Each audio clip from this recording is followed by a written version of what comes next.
about some of the teachings of Rabbi Shimon Bar Yochai, but I think that's what we'll do tomorrow, and hopefully bring you some nice snacks to enjoy tomorrow as well, so we could have extra special Lag BaOmer celebration here in honor of Lag BaOmer, something extra special at Chabad House for all of you.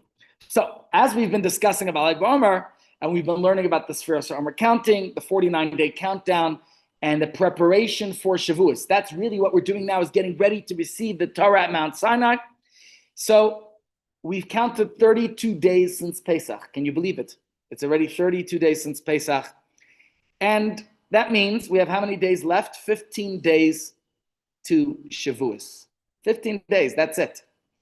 Now, speaking of which, in preparation for Shavuos, if anyone wants to be part of a Erev Shavuos cheese bake that we're going to be having at our home, please God, in 2 weeks' time, be in touch with me afterwards and we'll send you the details so you can be part of our Erev Shavuos cheesecake bake, in which you can keep one cheesecake for yourself and one we're going to distribute. Anyways, but Lag BaOmer always falls out on the same day, the 18th day of Iyar.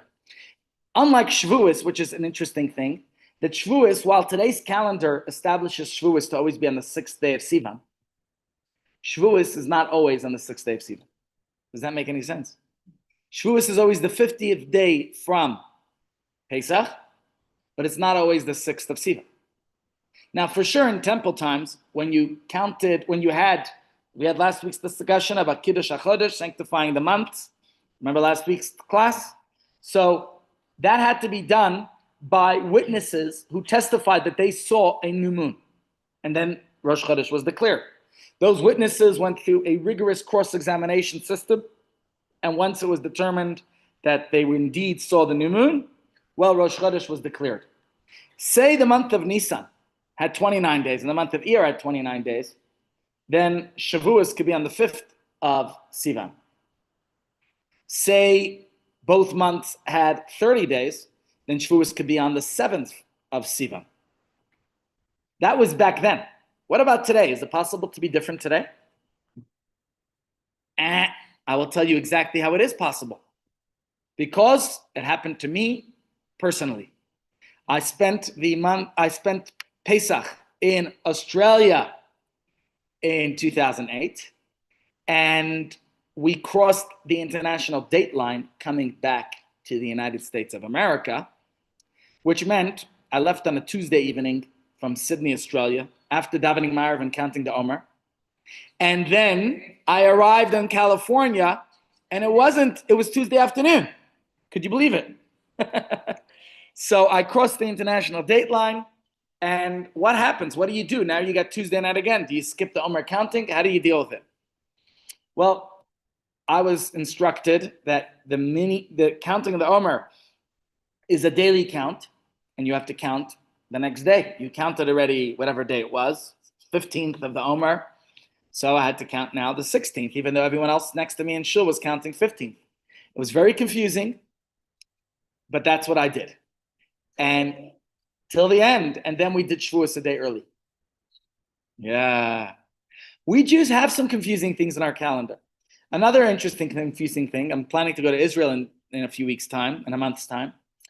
And while it's going to be Shavuos in 2 weeks' time here on Shabbos, in Israel the second day is Shabbos, not Shavuos.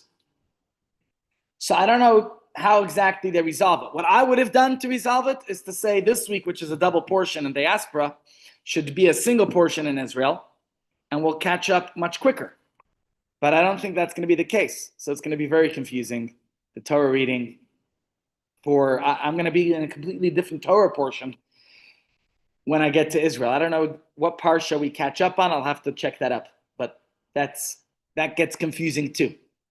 Either way, I just explained to you how it's possible that the 50th day of the Omer, that Shavuos could be a separate day, because Shavuos does not have an established day in the Torah. Whereas Lag BaOmer, at least in the current calendar setup, will always be on the 18th of Iyar. But the Gregorian day for Lag BaOmer is different each year. Today is the 4th, so tonight is Lag BaOmer. Whereas last year it was much later in May. Next year it will be even much later in May, because next year Pesach ends on the 1st of May. Yeah. So I was thinking yesterday, next year's Pesach retreat will end yesterday, meaning the 3rd day of May. Because next year, it's interesting how that works out, but it's going to be the same Kvius, that Pesach starts on a Wednesday. And the program, our retreat, will end on the Sunday after Pesach, which will be the 3rd of May, yesterday. Planning ahead for next year. Next year, as you may have guessed, is an Iber year, it's a leap year. Get a whole extra month of joy, of Adar. Something to look forward to. Either way, in the Hebrew letters, the Hebrew letters also serve as numbers. So to give you a very simple one, on Shabbos we eat fish. Why do we eat fish on Shabbos? One of the ideas is that the Hebrew word for fish is what? Dag. What's the numerical value of the word dag? 7. Dalet and Gimel, 7. So that gives you 7th day of the week. You should eat fish. Okay. Each of the things has their significance. I won't go into all of them. Maybe when we go back to our Shabbos course, we haven't finished that yet, to go through the special foods we eat on Shabbos. Maybe we'll do that when I get back from the Holy Land. But Lag BaOmer is not a biblical holiday, but it's a day of significance in the Jewish calendar, in our tradition. It's a day that's celebrated with tremendous joy and fanfare. I've been privileged to spend it twice in Israel, in Miron, at the resting place of Rabbi Shimon Bar Yochai. We'll get to talk about him in a moment. I spent many Lag BaOmers in New York at the Rebbe. I even spent many Lag BaOmers here in South Africa, probably more Lag BaOmers in South Africa than America by now. I'll tell you exactly how many Lag BaOmers I was here. 02, 03, 04, 09, 10, 11, 12, 13, 14, 15, 16, 17, 18, 19, 20. A lot. 21, 22, 23, 24, 25, 26. At least, what was that, 16? Thank you. Thank you for that reduction. I appreciate that. So let's talk about some of these significant events that happen on this day, why it's a celebration. First of all, it's the yahrzeit of a great sage named Rabbi Shimon Bar Yochai. Is everybody familiar with Rabbi Shimon Bar Yochai? I've just mentioned to you his resting place in Miron. And secondly, it celebrates the end of a terrible plague that took the lives of 24,000 students of Rabbi Akiva, as we've been discussing. The only thing that's disputed is the day they stopped, the day that the plague ended. So we'll discuss that. I don't want to spend too much time on the students of Rabbi Akiva because we discussed in the past this whole idea, but it's still worthwhile since it's Erev Lag BaOmer, so it's worth looking at it and understanding. And Rabbi Shimon Bar Yochai was one of Rabbi Akiva's students. So he lived after the destruction of the Second Temple. So I think it's worth looking at both aspects. Now, what we already discussed was that Rabbi Akiva began to study at the age of 40. He was a late starter, but it's never too late, okay? And despite that late start, he became the greatest sage in Jewish history. One of the greatest sages in Jewish history, I should say. A very great sage. We discussed many times. In fact, our sages compared Rabbi Akiva's methodology to that of a sharecropper. A sharecropper goes out into the field and places wheat in one part of his basket, barley in another part of his basket, spelt in another part. Help me out here. What else? Beets in another. And you could start enumerating the different things. When the sharecropper comes home and organizes everything and puts each food in its rightful place. I should teach that to my children because our fridge just has everything dumped in the fridge. Wouldn't it be nice if everything was... That's the way I grew up. Everything had its place.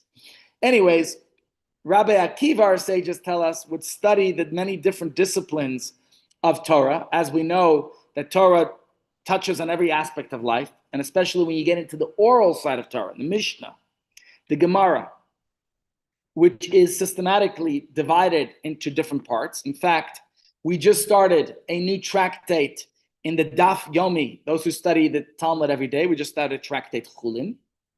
which is a complicated one. It scares me because I had to study it when I was learning to become a rabbi for smicha. You study a lot from chulin because it has to do with the laws of slaughter, shchita. I was never planning to become a shochet, but it's all those laws are in there. But Rabbi Akiva became the primary repository of the oral law in his generation. By the way, he lived before the Mishnah was compiled, sometime before. So it was his responsibility to ensure the preservation and transmission to the next generation. And it was a tumultuous time in Jewish history. Come to think of it, it was a time he lived during the era of the Second Temple's destruction. That wasn't an easy time, as anyone here can imagine. And in order to ensure that this information, the oral law, would be properly transmitted, Rabbi Akiva taught 24,000 students. And each one was considered like a category that this crop of students were designated as the leaders of their generation. And the Gemara talks about why you needed to teach 24,000 students, that each one had a different responsibility of what information to teach and transmit. But we know that tragically they all died during this period, except for 5 who survived. And their death was a tremendous, terrible blow to the future of the Jewish people. So without going into all the details of that, of what caused their death and everything else, we know that this is a period that we mourn for them, semi-mourning, that we have not been having weddings for the past few weeks. Tonight, tomorrow, we have weddings.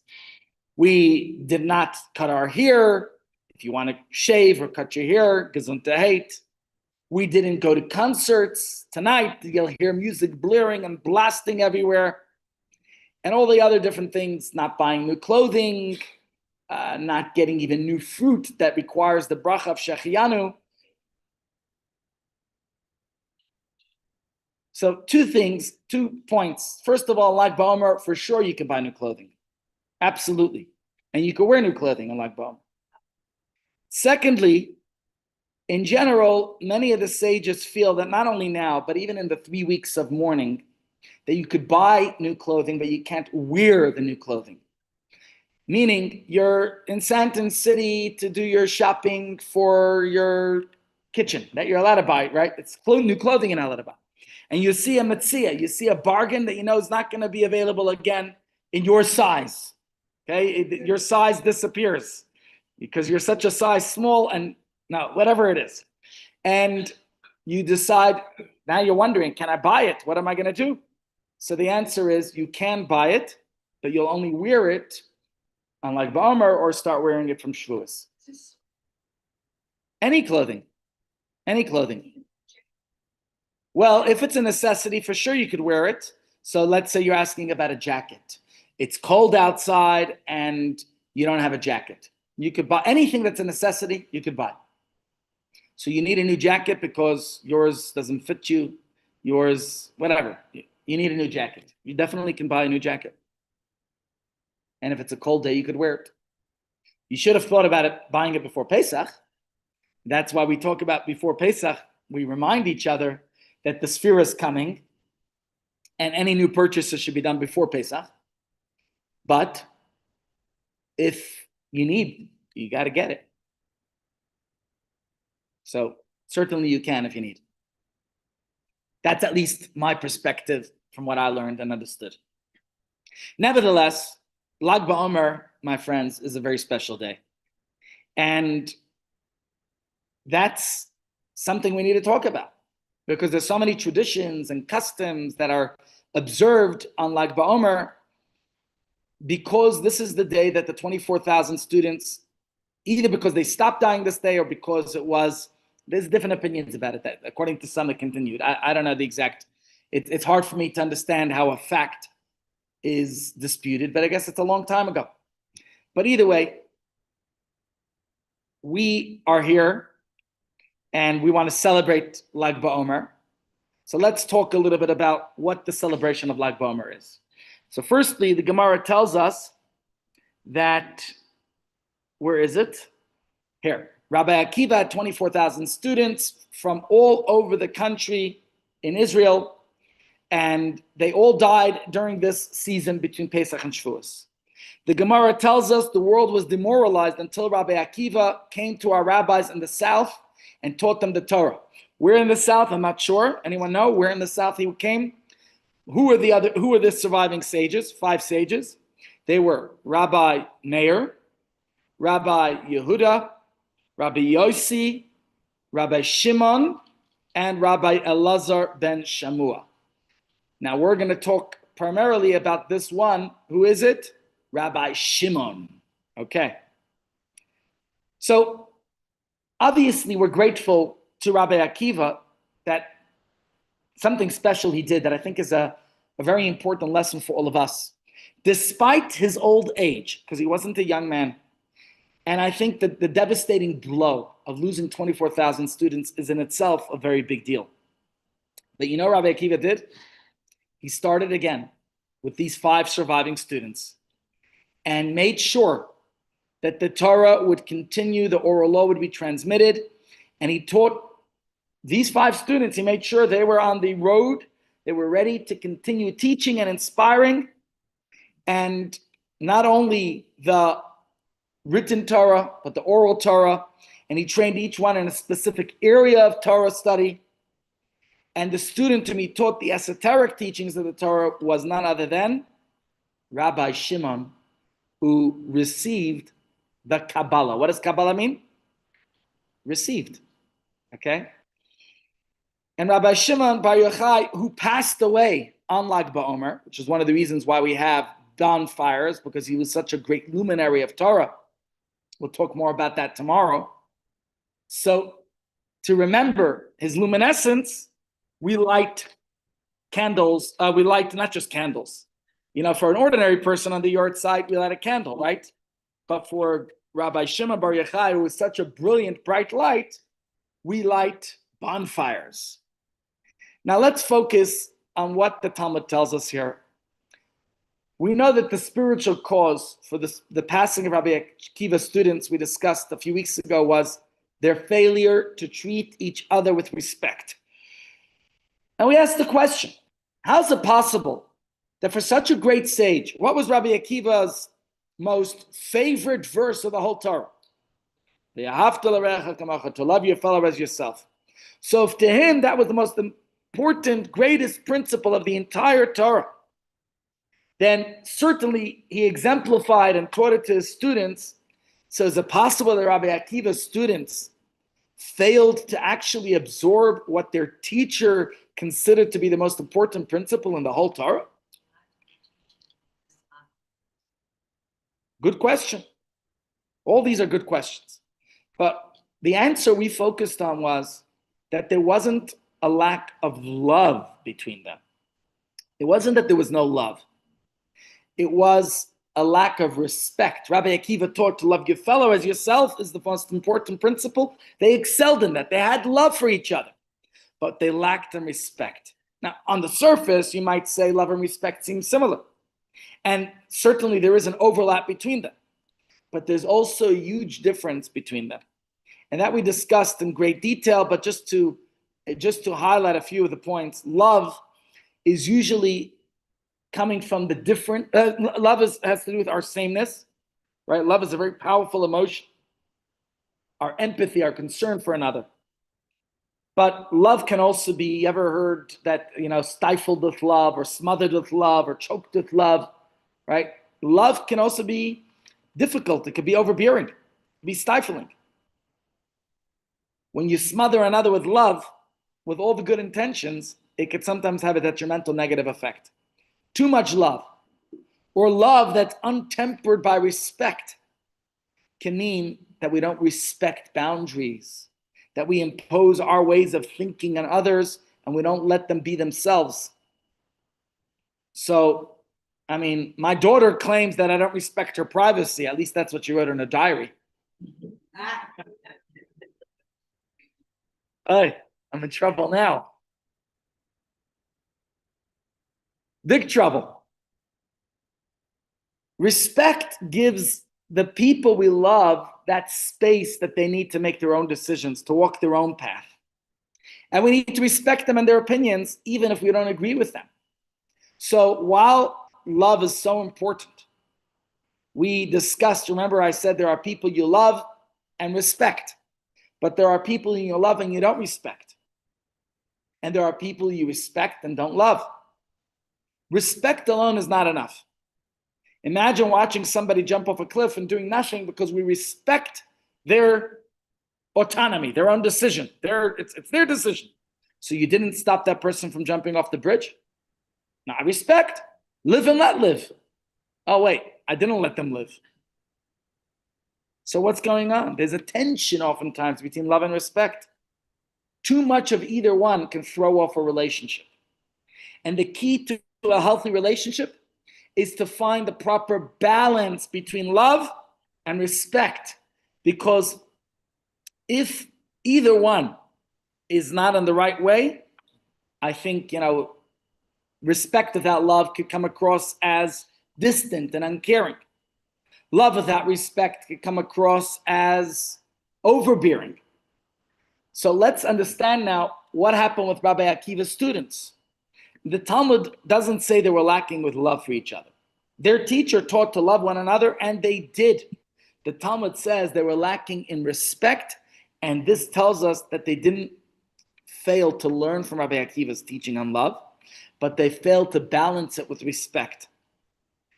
Obviously, we know human nature is that each of the students, as we discussed, the Gemara says, they each had a unique, nuanced understanding, and they had their own path, their own derech, their own way of understanding the teachings.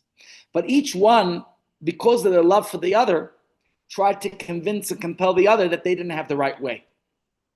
And when the others proved resistant to their view, because they persisted in clinging to their own views, what happened? It was a clash of personalities. And that wasn't ideal for the balance of love and respect. So I think it's a lesson for us that while we have to love one another, it's also important to inculcate that respect for each other. Because our sages tell us, ironically, it was their deep love and concern for each other that led them to disrespect one another. Had they not sufficiently cared for each other, they wouldn't have, there was no need to compel another person to your way of thinking. So in other words, they failed to find the proper balance between love and respect, and their focus on love, perhaps, is what smothered, what prevented them from respecting each other. So as we mourn their loss during this period of the Omer, and as we celebrate the end of the plague that happened on Lag BaOmer, we take the time now to reflect on the importance of what a healthy relationship should look like. And to follow the teachings of the Torah is not only about serving God, but it's also about connecting with others around us.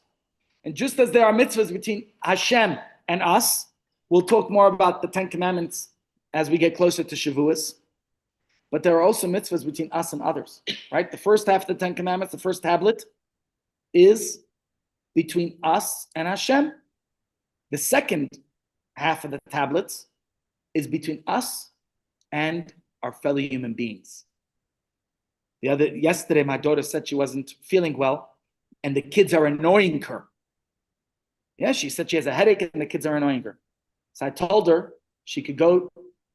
I had a box of not aspirin. What do we call it here? Come on, Panado. I said, read the instructions. You see what it says? Take 2 tablets and keep away from children.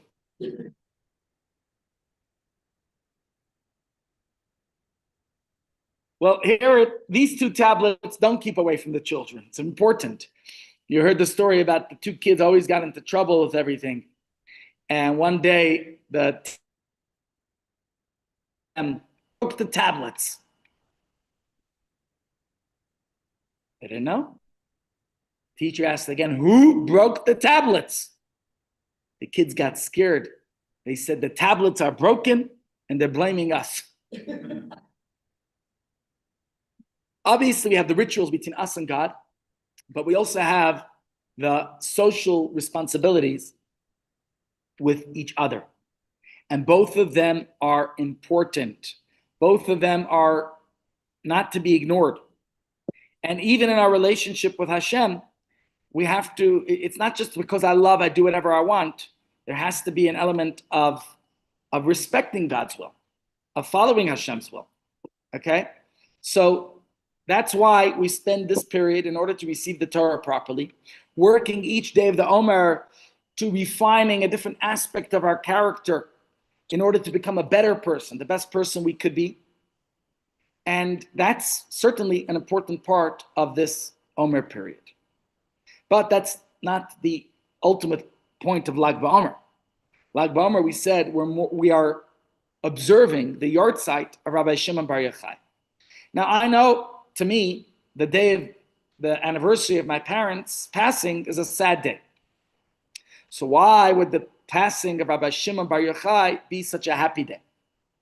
First of all, Rabbi Shimon lived a long life, and he successfully disseminated the teachings of his teacher, Rabbi Akiva. He was well known for his teachings on Talmud and Halacha. Rabbi Shimon Bar Yochai is quoted very many times in the Mishnah and the Gemara. But also, he's best known for his teachings of the Zohar, Kabbalah. Okay? Rabbi Shimon Bar Yochai transmitted or taught the teachings of Kabbalah in a book published called the Zohar. What does Zohar mean?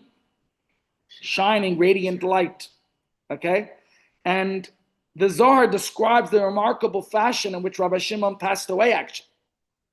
On the day of his passing, it says, he proclaimed that he had received heavenly permission to reveal mystical secrets that he had wanted to share his entire life, but he was prescribed by heaven. And he went on to reveal these Kabbalistic, mystical ideas that were never taught.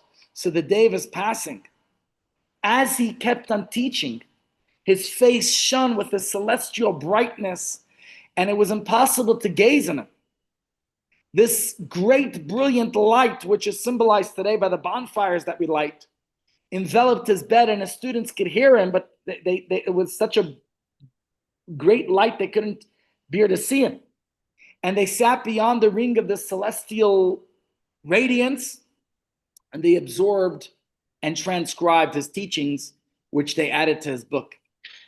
And his last words were the words of Tehillim, where it says, for there Hashem had commanded the blessing of everlasting light.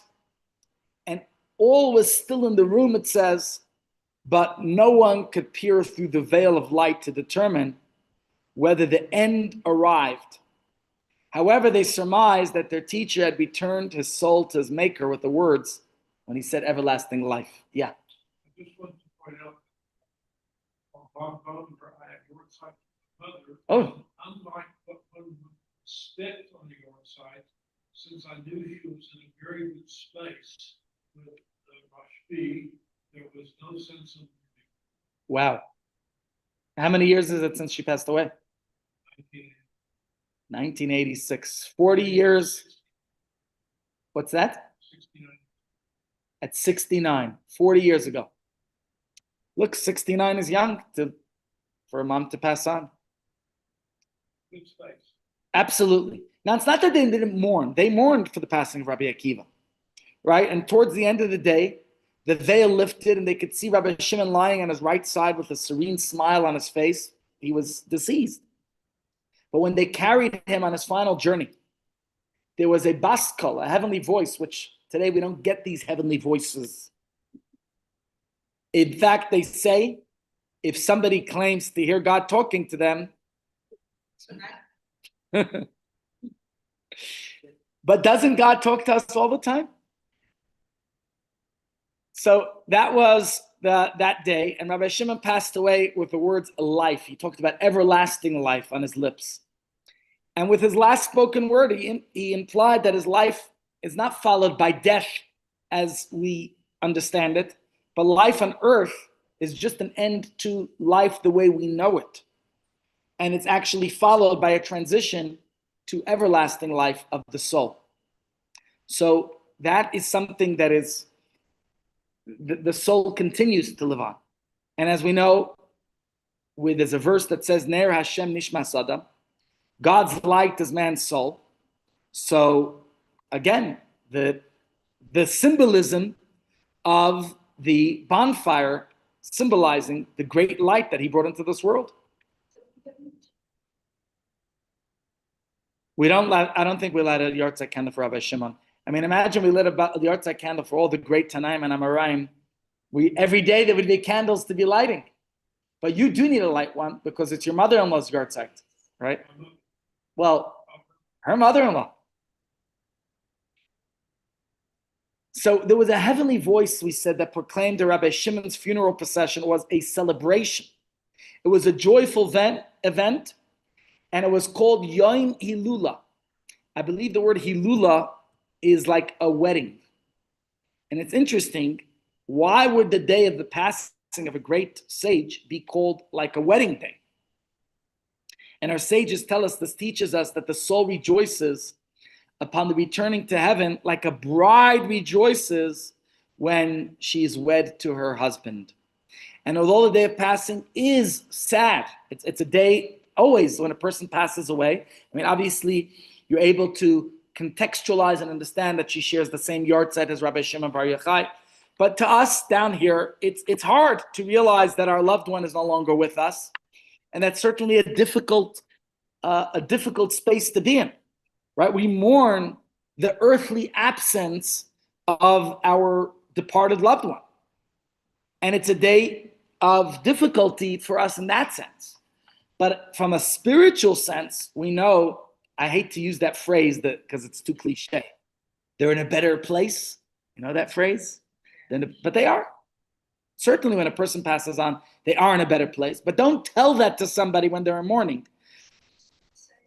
Yeah.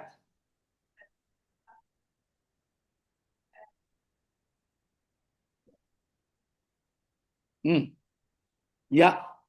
So since the life of the tzaddik was driven and dominated by their soul's connection with God, and like Fegi just said, it's not that they're no longer here.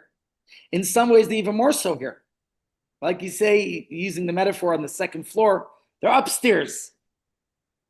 The joy of the tzaddik returning to heaven and strengthening their connection is tremendous. And in fact, the Zohar says that when a tzaddik passes on, their presence is more so felt in this world than in their lifetime. Okay, so this is perhaps what we're celebrating on Lag BaOmer, because it's a day to dwell on the primacy of the soul, the purpose of why a person even was here in this world. Why were they here? What do we do on a yahrzeit? While it is sad because we remember the missed opportunities, and we remember our loved one, and we yearn, we pine for those days, right? Is that not what happens on a yahrzeit, that we remember, and it brings us to tears? But the Zohar says actually it's a day of celebration because we realize that we're grateful that they were in our life. We're glad that as long as we live soul in a body, that this connection is important for us to cultivate and connect and live, right? We're lucky that we're here. And while we're here, seize every opportunity. Carpe diem, as we say. Chaparayim. You have the opportunity to be there with your loved ones. And don't squander those opportunities. Those opportunities are blessings, right? They don't, sometimes we only realize when it's too late. So let's not miss the opportunity. Let's be here. Let's enjoy every moment. But while we examine the values, that I think it's worthwhile to examine the values, the morals, the ethics, the teachings, because that's what we do in a yahrzeit. We think of the life that person lived.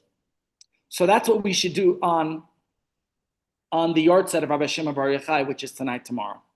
And that's what we're going to dedicate. Tomorrow we're going to focus on some of his teachings. And today too, I want to share with you one of his teachings in the tractate of Brachas. Brachas is the first tractate of the Talmud. And it says in Brachos, Daf Lamed Hey Amud Beis, 35b, what are we to infer from the Torah's instruction where it says, V'asafta deganecha, you say it in the Shema every day, to gather in your grains. One might assume that the passage where the Torah scroll must never depart from your lips, that it should always be should be understood literally as an instruction to study the Torah all day long. It should never leave your lips. Now, is that really possible? You have other responsibilities in life. It's not always possible to be uttering words of Torah. In fact, you can't speak words of Torah when you go to the bathroom. And what about when you're eating? And what about when you're drinking? And what about when you're sleeping?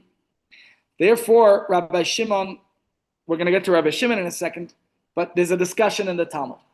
One sage, Rabbi Yishmael, said, the Torah says, gather your grains, meaning behave in a manner of the world in order to earn a living. As we learn in Pirkei Avot, ethics of our fathers, you have to study Torah, but you also have to earn a living. It is a time and a place for each thing. Rabbi Shimon Bar Yochai, he says, if a person plows in the plowing season, plants in the planting season, reaps in the reaping season, threshes in the threshing season, and winnows when the wind blows, when will they study Torah? So we have to figure out ways to work less and study more, said Rabbi Shimon. Abaya observed, he said, many followed Rabbi Yishmael's path and were successful. Many followed Rabbi Shimon's path, were unsuccessful. Hold on 1 second. What's going on here? Rabbi Shimon says, he's not saying to abandon work. But Rabbi Shimon says, in life, this is something that I'm sure a lot of people think about. And I need to hear more from you. You need to tell me. Do you wish you spent more time in the office? Do you wish you had done more work, made more money? Would life have been better with more money? Maybe. More trips, more fun? Or if you had a choice of other opportunities, would you have seized those? Now we could see here that Rabbi Shimon demanded a very high standard. Not only did he live by this standard, but he demanded it from others. He believed that you should devote more of your time to spiritual and holy matters, to Torah study, to prayer. Leave all the worries of earning a living to God. Abaya tells us that some people tried that and it didn't work for them. That works for the very few. Not everybody can get by without earning a living, right? And that's why he said, whose ruling did he follow? Rabbi Yishmael or Rabbi Shimon? Abaya said, follow Rabbi Yishmael, who says you need a balance of work and study. Abaya tells us that most people were unable to live by Rabbi Shimon Bar Yochai's standard. And although many people were inspired to try, they weren't able to maintain it. We discussed earlier Rabbi Akiva's students. Now, Rabbi Akiva himself was an exception because he had a very wealthy father-in-law. Did you know that? I don't know if his father-in-law supported him at the end. Did he not? At the beginning he didn't, but later on I think he did. Oh, still didn't. Why?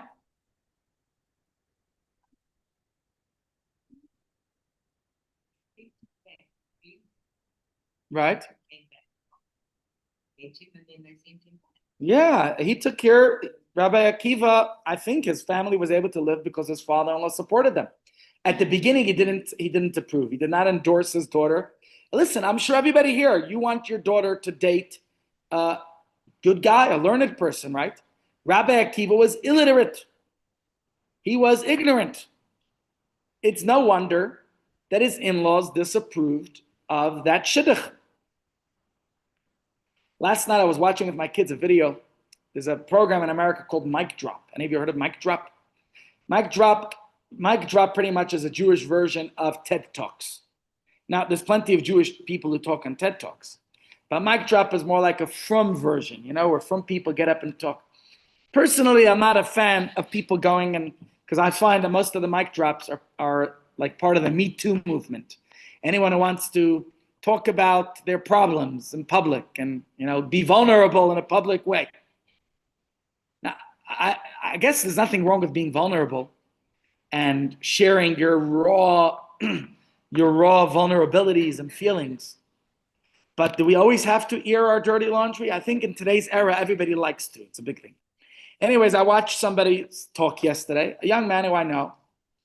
And the truth is, kol hakavod to him, that he was able to talk it. And his father was there. And he relates a story. He says his father had a very difficult childhood. His father was born to parents who were both mute. One was mute deaf, one was deaf mute, and the other was blind. And it wasn't easy. So while they were his parents and they raised a nice family, they had a bunch of children. He was in an orphanage at a very young age because the parents weren't able to actually raise them at home properly. But he looked after his parents, but they were dependent on government funds in Israel. They couldn't really, tend to their kids' needs. At a young age, he describes going to yeshiva and being a guest at families for Shabbos and seeing things he didn't have in his own home. Families that had a Shabbos meal where everybody was dressed nicely, and his mother was blind and couldn't see what clothing he needed, and his father couldn't speak or hear, and you could imagine the challenge of that. And seeing a functioning family and saying, one day I want that. And being at a Pesach Seder with his teacher, where the father was able to ask the children the questions, which his father couldn't do. And all these types of things. And at a young age, he started working. And while he was in yeshiva, he couldn't work to earn a living. I couldn't earn money. So he studied 300 something pages of Gemara in order to earn a trip to go visit the Rebbe in New York. And once he got to New York, he didn't want to go back to Israel. So he tried to get in various yeshivas, but couldn't pay for it. And there was one yeshiva, he mentioned it in the talk, where he was accepted. And he went to that yeshiva, but he had to work hard and to pay, to subsidize his way. And then he met a young lady. And here's his son describing that his grandparents disapproved of his mother, their daughter, marrying his father because, first of all, didn't have his yichus. The grandparents have genetic diseases. The financial stability wasn't secure. And his father decided he needed to prove his in-laws wrong. So he became a workaholic. And he got a job being a delivery boy for a bakery. And before you knew it, he worked so hard delivering for them that he bought the bakery and owned it. And from one bakery to another bakery. And then to a pizza store. And he's describing how his father made it rich, but more vulnerabilities. He expected the same of his kids. And one thing to the next, he was never home to do homework, and he was never present, and he was never there. And by the time Shabbat, all these different things. What was the kid's point? That he wants to do something different for his kids. But as you can imagine, Rabbi Akiva did not have it easy because he was ignorant, illiterate, not approved by his in-laws. But I think later on, maybe you're right, Fegi, I don't know, but somebody had to support the family while Rabbi Akiva was teaching. Unless it was Rachel herself. But don't forget, she came from money. Her parents were rich. She had a PhD. Papa had dough.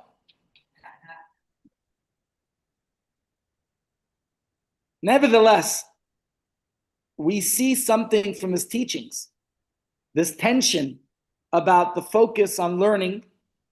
And what we see are a difference between Rabbi Yishmael and Rabbi Shimon, which is something important that we derive, that we glean from his teachings. Rabbi Shimon Bar Yochai and Rabbi Yishmael agreed that the soul descends from heaven to fulfill a spiritual purpose on earth. And what's that spiritual purpose? They agree that a large part of that purpose is spiritual. Has to do with the study of Torah and the fulfillment of mitzvahs. I'm reminded of a great story. When the previous Rebbe was visiting America in 1929, he seeked out an old student of his who had become a famous tailor in New York. Not just a famous tailor, but had a big business running very successfully in Manhattan. And the previous Rebbe went to visit him in his shop. This man had a very prosperous business, was doing very well. And when the previous Rebbe came to his office, he said, "Oh, Rebbe, it's so good to see you. Let me write you a check. I'm very busy. I have clients to see. I don't have time for you, Rebbe. The Rebbe says, no, I came for business. He said, you see the button on my jacket, it's loose. Can you not fix it? Looks, you don't need me to fix the button on your jacket. Come on. He says, yeah. Would you believe it? I traveled all the way he was living then in Riga, Latvia. Came all the way from Latvia to get my jacket mended. He says, Rebbe, no such thing. Nobody travels all this distance. There's plenty of tailors in Riga. And the Rebbe looks at him and says, and you think you came all this way? Your soul made this long trek and journey just to be sewing buttons? Of course not. You have a higher purpose in your life as well. Yes, sewing buttons is a means, no doubt. I'm not telling you not to sew buttons. You're a successful tailor and good for you. But that's not your only purpose. And that was something that was the debate of Rabbi Yishmael and Rabbi Shimon. They agreed that to survive on earth, everybody needs to eat, and everybody needs shelter, and everybody needs clothing, and we all have a purpose and function. So what did they disagree on? They disagreed over how much one should go about achieving those things. Should you go out and work and have minimal time for study and spirituality? Or should you spend your day immersed in Torah study and prayer and all those spiritual things and leave your sustenance for God? And Rabbi Shimon cannot comprehend wasting so much of a person's day on the means to preserve your life, leaving just a little bit of time for fulfilling the purpose of life. Rabbi Shimon wanted everyone to devote the bulk of their day to fulfilling their spiritual raison d'etre, your spiritual purpose for existence. And how would we find the means to sustain ourselves? Well, Rabbi Shimon said, you do, I don't know if he said do your best and Hashem will do the rest, because that's probably more of Rabbi Yishmael. But he said, rely on God. God will take care of you. And in fact, there's a story in the Gemara that Rabbi Shimon lived that way and God actually provided for him. And perhaps Abaya says that other people tried that and they weren't successful, meaning not everybody's worthy that they could live their life that way. Most people cannot live up to that standard. And therefore, most people should follow Rabbi Yishmael's view, which was rather focus, have a combination, have a balance between the two. Preserve life, Torah with derech eretz. Obviously, it's very clear in Pirkei Avos that we have to have that combination. But the question is, since both approaches are mentioned, could they ever meet? Or do you have to live in perpetual tension? Is there a time in your life you say, I'm retired now, I could spend more time in Torah study than I did in the past? Maybe that is something that Rabbi Shimon was advocating. Okay? And there's a story of Rabbi Shimon that he was once conversing with his colleagues. One of them suggested that the Romans had done so much good for the Jewish people in Israel. They built roads and they built bridges. If you go to Israel, you'll still see remnants, the Colosseums and the pillars. There's remnants. Bathhouses. Go into Jerusalem, and you will see right behind the Kotel, there is a whole area called the Cardo, the Roman markets that they brought to Jerusalem. They brought a lot. Rabbi Shimon said everything they did was for their own immoral, corrupt purposes. It wasn't to help the Jews. They did this to collect taxes. They did this to promote more promiscuity and more of their horrible ways. Rabbi Shimon wasn't a fan. He said they didn't do it to help us Jews in our spiritual mission and purpose. It's true, the Romans brought a lot of good to Israel, but it wasn't for us, for themselves, for their purposes. Well, in communist Russia, they used to say that every other person, every third person was a spy. You just never knew which one it was. You could be sitting with a couple of people, and the next person next to you, you didn't know who was the spy. I was reading late last night to one of my kids about some of the Hasidic history in Russia. It was a difficult time. There were Lubavitcher Hasidim who were still risking their life for Judaism, but weren't so religious themselves anymore, according to this story, some of them. But they risked everything for their... Anyways, I'm trying to remember where that came in. There were spies everywhere. And there were spies then too. The Romans also had spies. They perfected that craft. I think I once mentioned to you, I was at the Spy Museum in New York, not in New York, in Washington, D.C. Washington, D.C.'s got a lot of museums. One of them that I enjoyed going to was called the Spy Museum. In the Spy Museum, they have old cameras from the 1950s that the Russians would hide in buttons of their jackets. So if you think this little camera, in fact, now they're getting bigger on our phones. For some time, the cool thing was, how small could they make your camera? Now you got to make the camera bigger to have a bigger and better lens. But the Russians perfected having these tiny little camera lenses that they were able to take pictures from jacket buttons. But the Russians were not the only ones to perfect espionage. The Romans also did. And there was an informer who relayed Rabbi Shimon's words to the Roman authorities. And Rabbi Shimon was then forced into hiding, and he ran. And the Gemara says first he holed up in a nondescript shul, and his wife would bring him food every day in the shul. But then he realized that it would be safer for his wife and for him if nobody knew where he was. So Rabbi Shimon and his son Elazar, they retired to a cave where they remained hidden for 13 years. Now, I got to tell you some of the stories that happened. In this cave, the Gemara says, now my projector, the Gemara says a miracle occurred that a carob tree grew outside the cave. One of the things I forgot to tell you about of the customs of Lag BaOmer, we'll talk more about them tomorrow. How do you observe Lag BaOmer? Kids go into the field and play bow and arrow because it says in the time of Rabbi Shimon, there was no rainbow seen. A rainbow is a symbol that God will not destroy the world. As beautiful as a rainbow is, it also symbolizes that the world can face destruction again. Well, Rabbi Shimon, in his time, there was no rainbow because he was the merit of the world himself. And in his merit, the world will not be destroyed. He didn't need a rainbow. Another thing, so what's the connection? Because the Hebrew word keshet, which means bow, or bow and arrow. And the Hebrew word keshet could also mean a rainbow. It means both. So by kids playing with the keshet and keshet, you get the connection.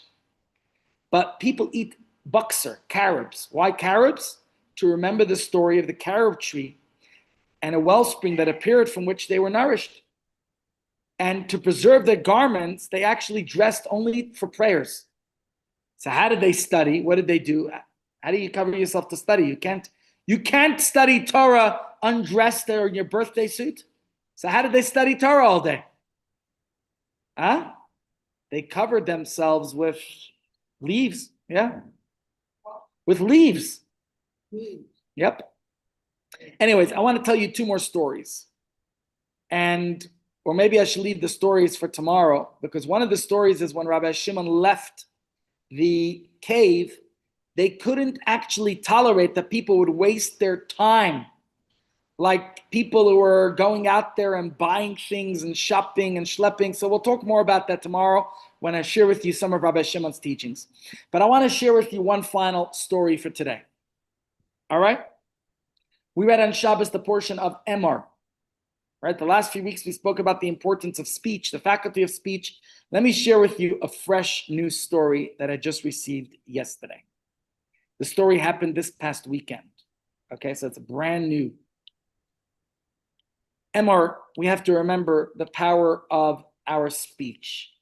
And Rabbi Nachman of Breslov said, if you believe that you could destroy, if our words can be toxic and negative and destructive,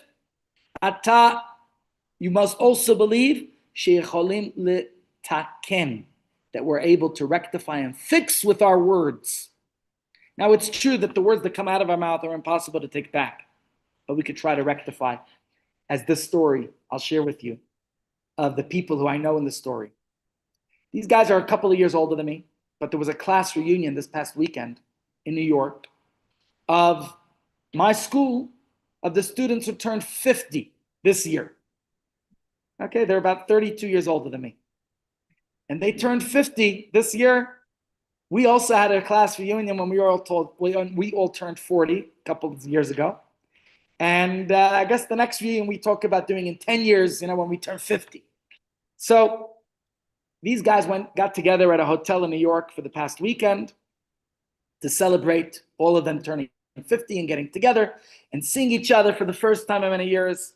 Some of them, as he describes, look quite elderly. Some of them still look sprightly young. Some of them are married with children. Some of them even have grandchildren already.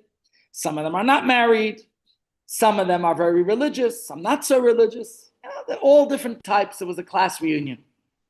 Anyways, at this class reunion, it was Friday afternoon, and everybody's getting themselves comfortable and grabbing a coffee. And one of his old classmates comes over to him and says, Mendel, I owe you a debt of gratitude. And I should have told you this 39 years ago when we were 11 years old in Camp Gan Yisrael in Parksville, New York. They were in camp upstate New York, and they were going on a hike together. And as they were going on the hike, this kid who was diabetic, he started to feel energy depleted. And before he knew it, he couldn't keep going. And before he knew it, he was on the ground to hold on to any energy he had. Otherwise, he would go into diabetic coma. It wasn't going to be good. And he says, you, Mendel, and another friend, you ran. You were so fast. You were the fastest kids. You ran back to the camp. And it was like 1 kilometer, 2 kilometers away. He said it was more than a mile. A mile is 1.6 kilometers. So maybe it was 2 kilometers distance each way. You ran back to the camp. You brought back sweets and Coke, and you got my energy back. And who knows where I'd be today if you hadn't done it.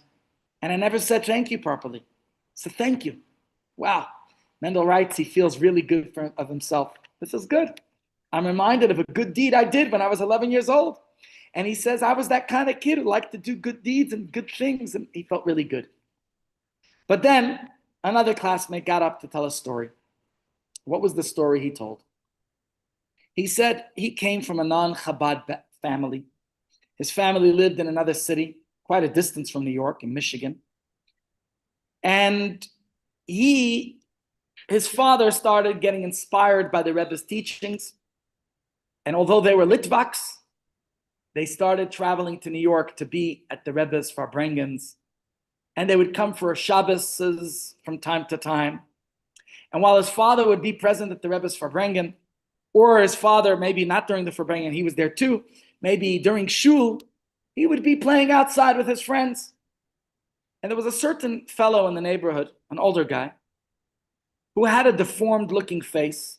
I think he was injured in one of Israel's battles, defending and protecting Israel and the Jewish people, got badly injured. And this man didn't look regular. You can imagine, just think about how many people were injured October 7th and on, and in the past 2.5 years since Israel is defending itself. And this man was badly injured. He didn't look very good. His face was deformed. And this kid said, I used to see him and I'd poke fun at him. I don't know what he did. I wasn't there. But you can only imagine. I mean, I remember when we were kids and there was they used to call them midgets, a dwarf, short person. And kids could be mean. It's not fair. It's not nice. It's not right. And I remember doing that myself once, I don't know what I did. And my father gave me such a frask. I knew that you're never going to look or make another person feel uncomfortable again. And this kid says that's what he did. But he was only 10, 11 years old then. And when he was studying to become a Jewish mature adult for his bar mitzvah, and he was studying and learning, and he realized, such a horrible person. I can't believe I did that. And he wanted to apologize to this man, but he didn't muster the courage to do so.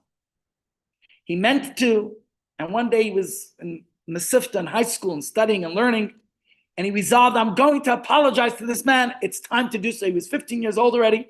It's a few years, and he said, I'm going to do this. I'm going to apologize. But he was told, no, the man does not live in the neighborhood anymore. He moved to Israel, moved back to Israel. Well, he was a teenager.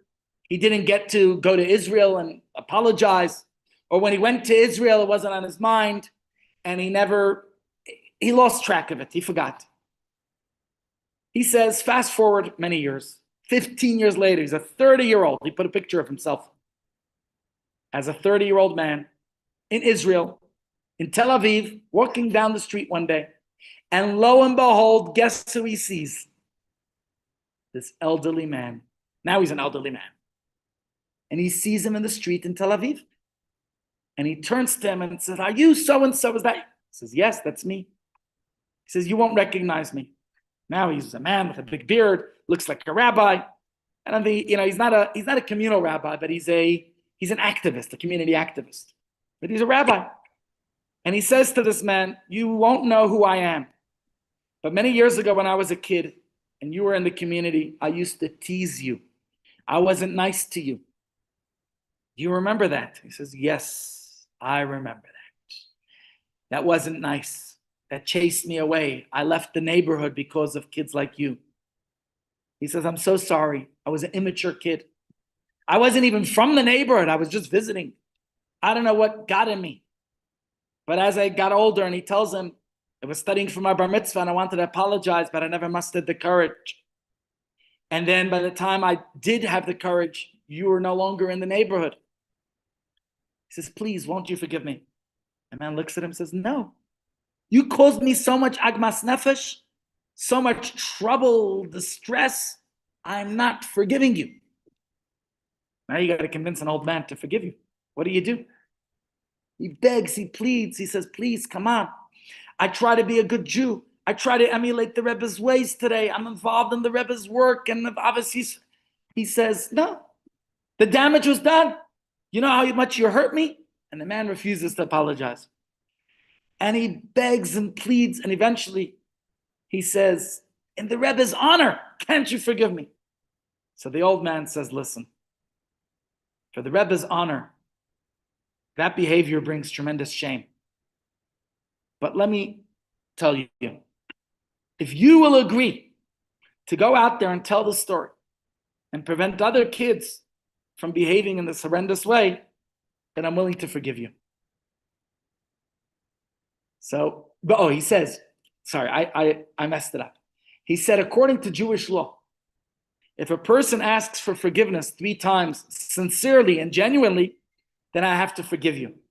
So because you asked me 3 different times from 3 different angles in a genuine, sincere manner, I'll forgive you, but only on a condition.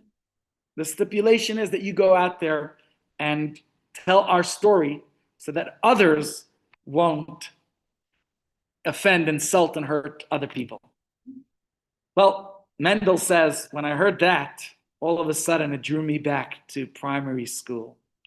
And I remember when I was 10, 11 years old, and while I like to remember the cool things I did, like running back to camp to get sweets for a diabetic kid who was having an attack and could have been in diabetic coma.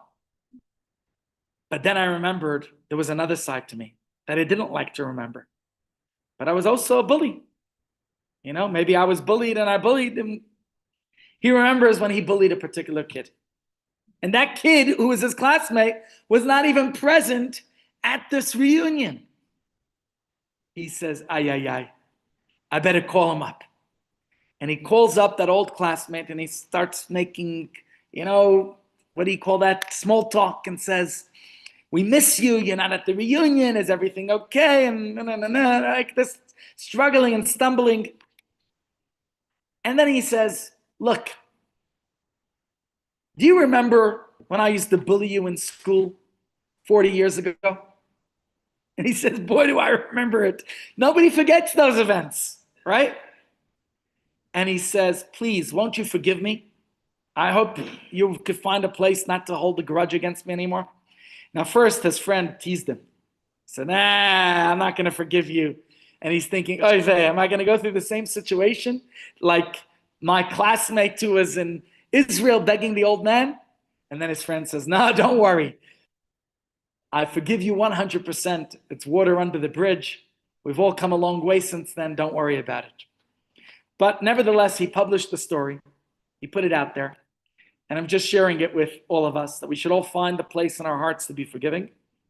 And we should have the courage to ask for forgiveness if we need to.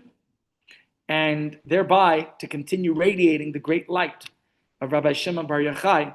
Please God, tomorrow we'll look at some more of his teachings and great stories. And in fact, I will bring the story of when Rabbi Shimon came out of the cave and what he said to people who were behaving, focusing on material and physical possessions, which, as we know, Rabbi Shimon Bar Yochai was of the opinion you should spend most of your day in Torah study. And Abaye said, that's not possible for most people.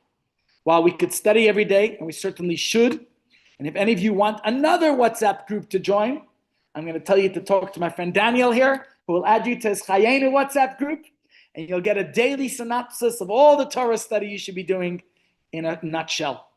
Ladies and gents, enjoy lunch, enjoy bingo, enjoy art, and see you all, please God, tomorrow morning for a celebratory Lag BaOmer. Please God, we'll have some good snacks, refreshments, and goodies to celebrate Lag BaOmer.